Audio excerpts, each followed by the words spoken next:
We're going to look at Psalm 133 together in a moment's time. But before we do, a little story.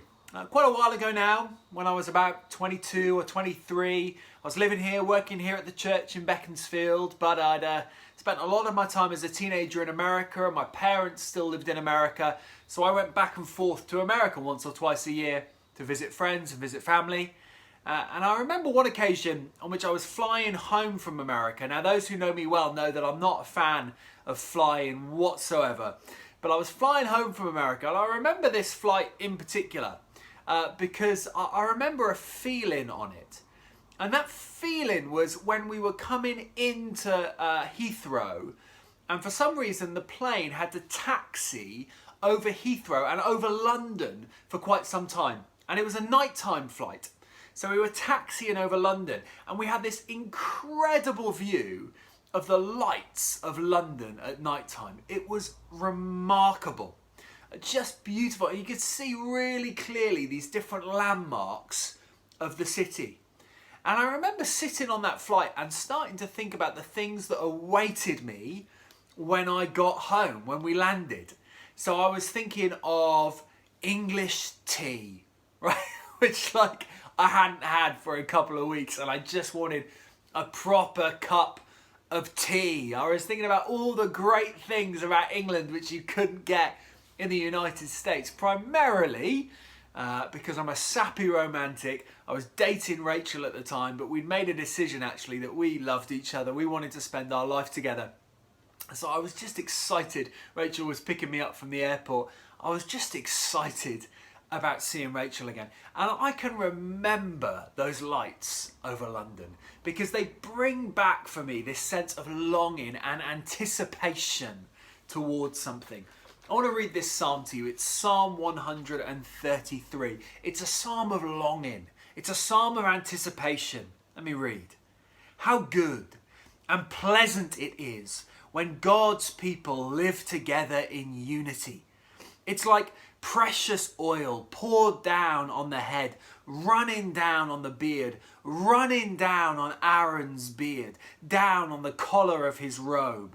It is as if the dew of Hermon were falling on Mount Zion, for there the Lord bestows his blessing, even life forevermore.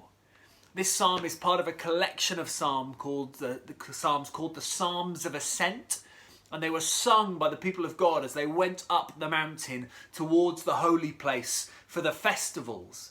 And these festivals would be where the people of God would gather from all over together in the holy place to worship God, to eat together, to celebrate together, right? So this psalm is one of anticipation. They're saying, oh, how good it is when we're together.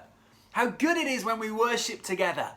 And they give these vivid pictures of anointing oil on the Aaron's beard, on his robe, of the dew on Mount Hermon. These vivid pictures that all of them would remember and know and go, oh, that's how good it is when God's people are together. And you know, it's good to long for something sometimes. Right now, we can't meet together.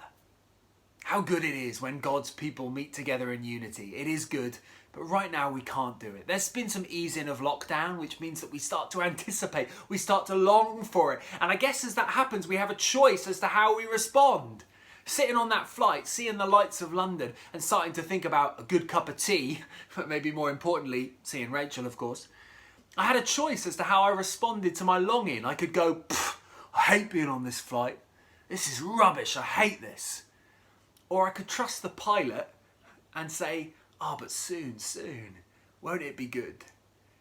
And so that lights of London is a vivid picture for me, like the anointing oil and the dew on the ground was a vivid picture for the people of God, right? A vivid picture of longing. And instead of going, I wish we could be together, saying, won't it be good when we're together? And the longing fuels, instead of negativity, fuels something better. I want to encourage you in this season, as we long to be together again, to sing together again, to eat together again, to celebrate together again, whenever that might be. I want to encourage you, don't allow your longing to become negative, fearful. Allow your longing to fuel something better, a godly anticipation, a faith. Most of all, can I encourage you, allow your longing for corporate togetherness and worship to fuel prayer. Will you pray for Hope Church? Will you pray for your church if you're watching this from another church? Pray for the community and say, God, it will be so good when we're together again. God, would you hasten the day safely? Would you hasten the day? Would you heal people? Would you get rid of this virus? Would you make it safe? And would you hasten the day where we can lift our hands together again and sing together again? Because God, that is so good. Oh, God, it's so good. It's like anointed oil. It's like dew on the ground. It's like the lights of London, whatever it might be. God, I long for that day, and so I pray for it. Pray for wisdom for leaders of churches. I include myself in that, as we have to make decisions about what it looks like when we can gather again, because it's not going to look the same, but we need wisdom. And so pray, long, anticipate, and have faith in the pilot. Have faith in the one in who's in control, our God, who works all things together for good. God bless you.